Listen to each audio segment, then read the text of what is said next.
it fluctuates so high. Sometimes I can take a reading, I get say 129/65, and then the next reading will be 165/70, and so on. Why is that? How reliable is this device? Thank you. Okay, the next one is on the questions of checking your glucose. I also got Diabetes. not diabetes, but every now and then I check my glucose, and it fluctuates between 6.8 to 7.2. That is non-fasting. So I'm not sure whether I should continue with the metformin that was prescribed by the doctor to me, because again I began to doubt the effectiveness of metformin after reading all the infos in the WhatsApp or in the internet and so on about it. In fact, some doctor advised to say not to take metformin at all and eat a lot of fruits and that sort of things. Thank you. Okay, thank you for your question. Okay, firstly, device I cannot guarantee because we have so many in the market now, like Omron, whatever you buy. But we use electronic devices. Generally, it's fine.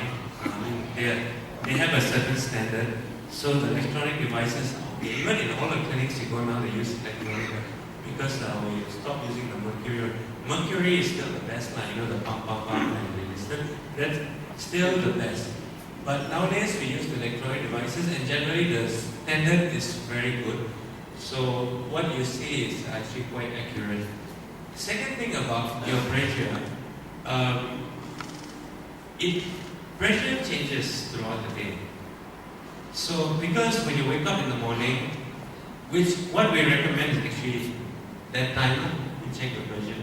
When you wake up in the morning, if you have a BP device at home, that's the best time because your body pressure is very complicated. Depends on your heart, depends on your arteries. So if you're anxious, a lot of people the whole week they're fine. Jumpa doctor suddenly normal, right? So many times. Usually at home it's fine. Then jumpa doctor, kenapa tinggi? Padahal the whole week 120, 130, jumpa doctor 150. It's normal because it's a reaction. Because when your heart beats faster, your pressure goes up. It's normal. Blood pressure depends on your heart rate. So, especially when you jumpa doctor, everyone is scared, right? Not everyone is as nice and good looking as me,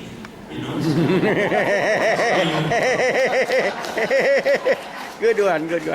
So you meet the scary doctor, and then your heart goes up, and then your pressure goes up. That is normal. That's normal. That's why sometimes you say, go check your BP twice a week, 3 times a week, because we want to see the pattern, right? So we won't simply start high blood pressure because your pressure is high when you jumpa doctor. We want to see the average. But we have this thing, it's called white coat hypertension. It's a medical condition. White coat, you see the white coat, the pressure goes high. Yeah, white coat hypertension. So we don't just base it on you see the doctor and pressure is high. We see the average. So, but we always recommend if you're going to check your blood pressure every day, choose a constant point. Let's say you want to check your pressure every morning, then make sure you check every morning. If you're going to check every night, you check every night at the same time. So you get an average of the same time. Don't check different time. Let's say you just scolded your grandchild or anak, of course your pressure is going to go up, right? Yeah, different things. Or somebody died, because the heart our body is affected by emotion, So we cannot discount the fact that this doesn't affect us. Of course it affects us. If you're in trouble, if you have to take 3 buses to go to the clinic, of course your pressure is very high. You have to wait some more for 45 minutes or 2 hours, and then they skip your number, right? So then your pressure goes up. This is normal. So if you have a monitor at home, you check. That question about sugar, your sugar is actually very good. 6.8 to 7.2 is very good. Yeah. So we always encourage checking 5 fasting sugar. You know why? Because sugar is affected by our meals. Why? If you have diabetes, why they say puasa? Because that is a very objective. Right? Like puasa is puasa lah. So then we see puasa is like that. Because after you makan, can be anything. Maybe you ate one curry puff, or you had a nasi lemak, or you had 1 cup of coffee. Different things will affect your sugar differently. Right? If you had nasi lemak, maybe your sugar will go up to 11. If you had 1 cup of coffee, maybe 9. So that's why we always say puasa, because puasa is objective, no food, and then we see the reading. Anything less than 7 is good, it's puasa. Puasa less than 7. Ideally less than 6 lah. But if you're diabetic, less than 7 is good. That's why we always say puasa and then check.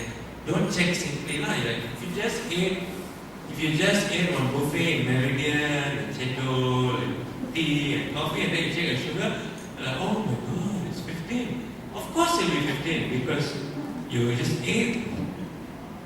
But if you check in the morning after 1 night of sleeping, that is the most reliable reading because there's no food to mess up with the reading. Right? So that's why we always say if you have kecing manis, puasa, and then we check your sugar. After we check your sugar, go and makan.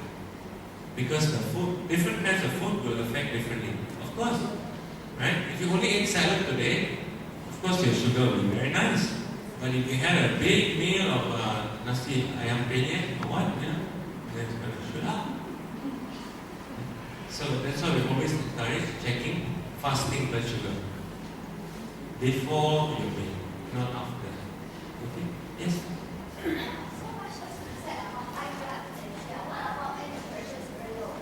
Oh, low blood pressure is not a problem at all. That's very good. It's very, very good. Yeah, you're very lucky. To have low blood pressure, not too in every country in the world. You see, this is very interesting because of all the species in the world, we are the only species that walks upright. Right? Dogs, cats, tigers, lions, all walk on all fours. Even monkeys and chimpanzees still walk on all fours and very rarely go upright. So we are the only species in the world that actually walks completely upright. Which is why we have this problem which is unique to humans, back pain. Because evolutionarily speaking, we're not meant to walk upright. Right? Everyone is supposed to be like that.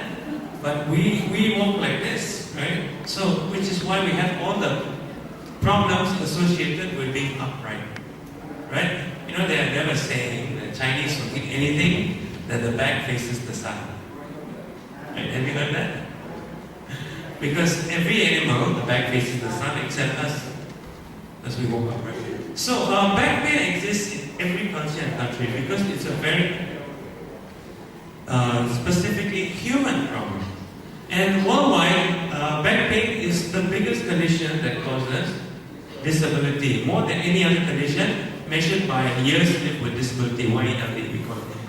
So back pain is really the biggest problem. And in 2015, about 500 million people, more than 500 million people complain of back pain, which is a big number. I mean, if you consider we're 7 billion, it's a big number, right? So, lower back pain is a big problem. So, let's just look at the back. Ladies, don't get too excited. So, we see the back like that, and it's just, we just look at that. But if you go inside, we see like skin and back, and that's all. But if you go inside one layer, we see there's muscles. Like we have muscles, and you go further in, this is the outer layer, this is the inner layer. So you have muscle. You have ligaments. You know, ligaments are like, you know, the tissue that connects the muscle to the bone. So you have all this connecting. So all this, and then if you go further in, you have bones. Right? So any of these things could be the source of back pain. Right? The muscle, the ligament, and the bones, right? So the back is a very complex issue, which even us doctors we struggle with. I think you'll agree with me because back pain is so subjective, but so pervasive, so prevalent, right? So we have back pain can be generally due to two things, either a sudden one or built up. Okay, so if you spend 30 years of your life, I mean we are the pensioners, right? Here, right? So if you spend 30 years of your life sitting in a chair, so you have the built up pain or trauma, slowly, because sitting in a chair is not natural. It's not, right? We created chairs to sit down, but generally, what is normal? We have to understand by looking at the animals. Do animals sit on chairs? No. They either stand or walk or sleep. Generally. And as humans also, our natural state is not to sit in a chair. It's probably one of the worst positions for your back. And then, not only do we sit in a chair, we spend 9 hours every day in a chair for 30 years, which is not natural. So, it's understandable that you will have back pain when you do this. That's why even non-doctors like chiropractors and osteopaths will say the best position is lying down or standing up. Sitting is not a natural position, especially in a chair. And then you have the other factor, which is, especially when you grow older, the trauma. Like, let's say your grandchild is a bit overweight and then you decide to carry, and like, oh my goodness, ow. Right? Yeah, sometimes you have obese grandchildren, right? And then you have trauma, sudden trauma. Or let's say you get an accident, and then you come back and you get something called whiplash. But generally the problem is not so much number one, it's number two. It's built up trauma. Over the years of bad posture, like we slouch. Like I have a bad posture because I'm generally taller than Malaysian population. I'm 6'2". So I end up slouching all the time because everyone is shorter. Then I realize, oh my goodness, I have bad posture. So that builds up over time. So this is the main problem, cumulative trauma. So especially all those years that you spend sitting down instead of walking or lying down. Okay? So this is the mechanical. So it's very complicated and multifaceted. So like I said, your back has bones, you have ligaments, you have tendons, you have discs, you have muscles. Right? So back pain can be any of these things or none of these things. Because it's very complex. So like this is an MRI scan, okay, of the back of the lower spine. And then this is the bone, this is the disc. Right? So you can see the ligaments. This is a ligament.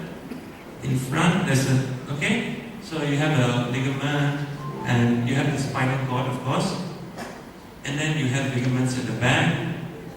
So any of these things can cause back pain. It's not just one cause. The doctor says, okay, kenapa?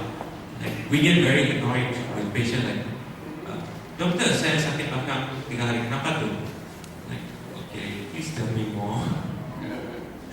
No, you just can't just say, I got back pain for 3 days, kenapa tu? But in my mind, I'm thinking of all these things that could go wrong. So that's why we ask you more, please tell me more about your back pain. How long has it been? Did you carry anything? Were you in an accident? Do you have shooting pain down? So, because that gives us an idea of where the pain is. What is causing the pain? Because, like I said, so many things can cause the pain.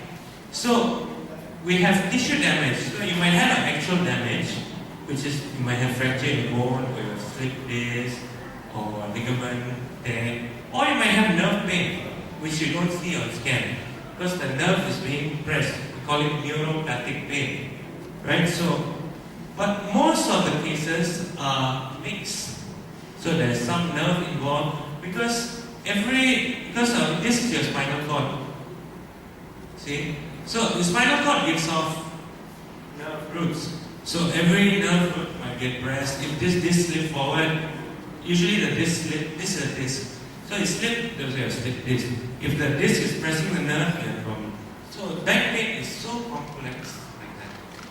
Okay? So, and most of the time it's actually a mix. It's not an actual injury, or it could be an injury with the nerve involved. Right? Okay? So, like I said, disc. So you have vertebra. In your body, you have about 33 vertebra.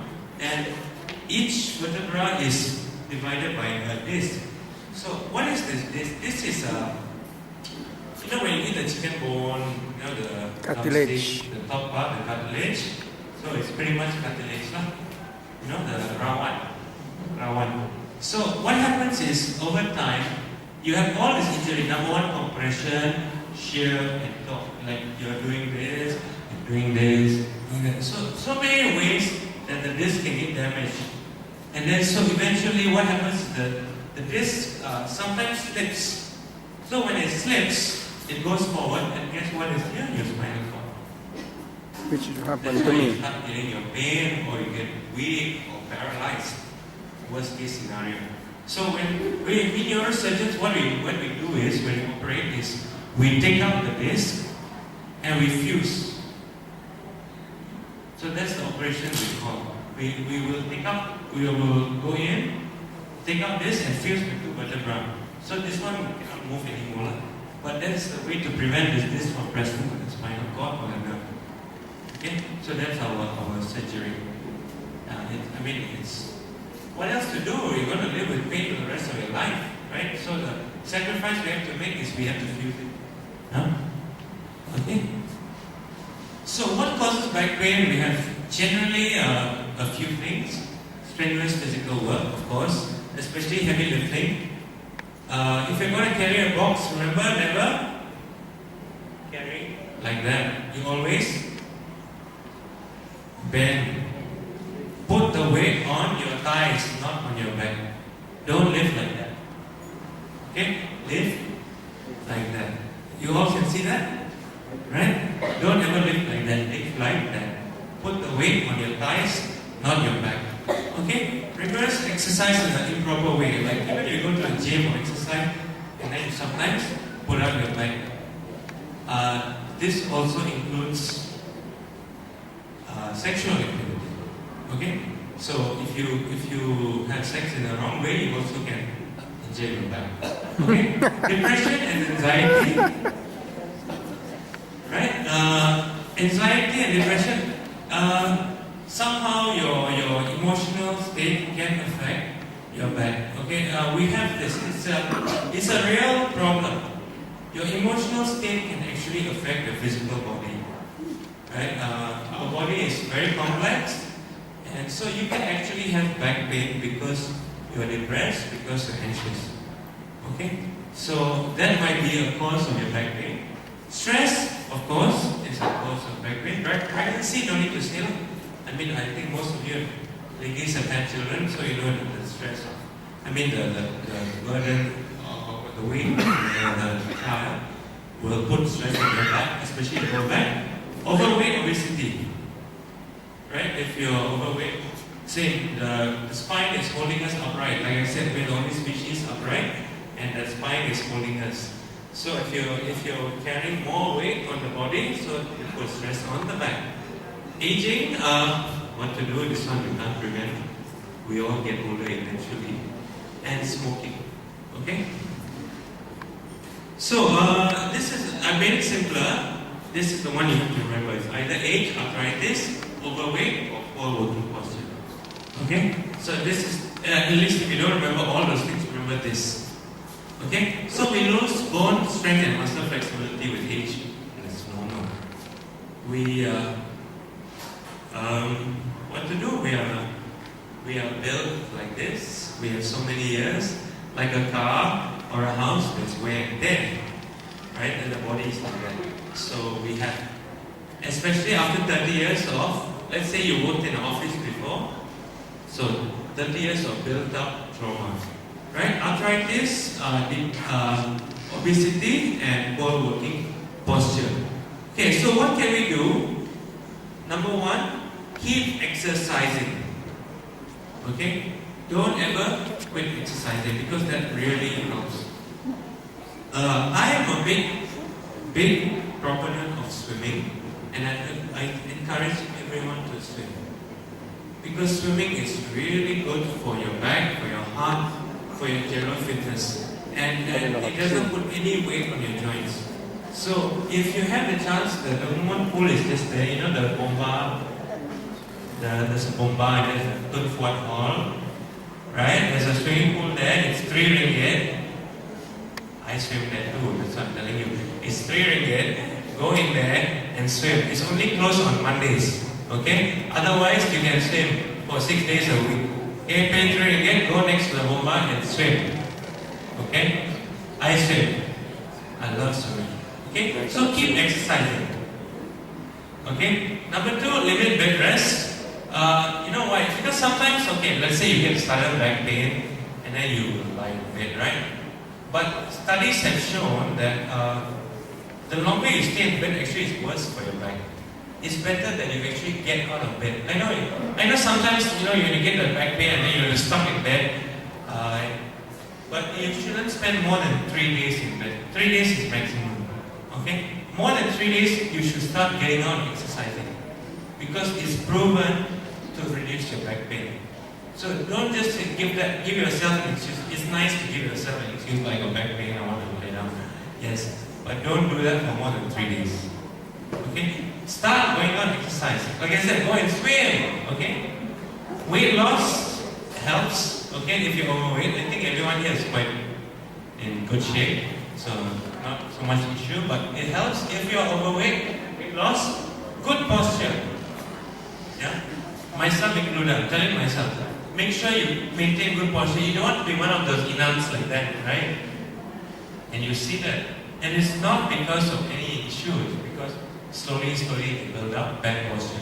Maintain good posture and strengthen your core. Strengthen your core means you want to strengthen this part, which means swimming, sit-ups, push-ups. You strengthen your torso. Okay? Improve flexibility. I think this one generally for everything. So any kind of exercise, improve your flexibility. Heat and ice pack. If you suddenly have a back pain, a heat and ice pack really works. For short-term remedy. Okay? And relaxation. So if you're into Tai Chi, yoga, deep breathing, meditation, this is also a method to improve your back pain. Okay? Especially yoga. You know why? Tai Chi and yoga because it's low impact, and especially as you age, it's very nice to do this. Meditation, deep breathing as well. So all these exercises are low impact and with good effect. Okay? So some exercises that you can do. But before that, sleep position. Sleep position also affects your back. Okay? So, especially your position, like if you sleep on your back, okay, you should if you have back pain, put a pillow under your knees. So it relieves the pressure on your back. If you sleep on your side, put a pillow between your knees. Okay, to keep the back alive. And we do not encourage sleeping on your abdomen. I'm sorry, like you've been sleeping on your abdomen, this flat on your face for 60 years, you might have to change it. Because it can cause the head and neck to twist. Okay? And undue stress on the neck. Okay?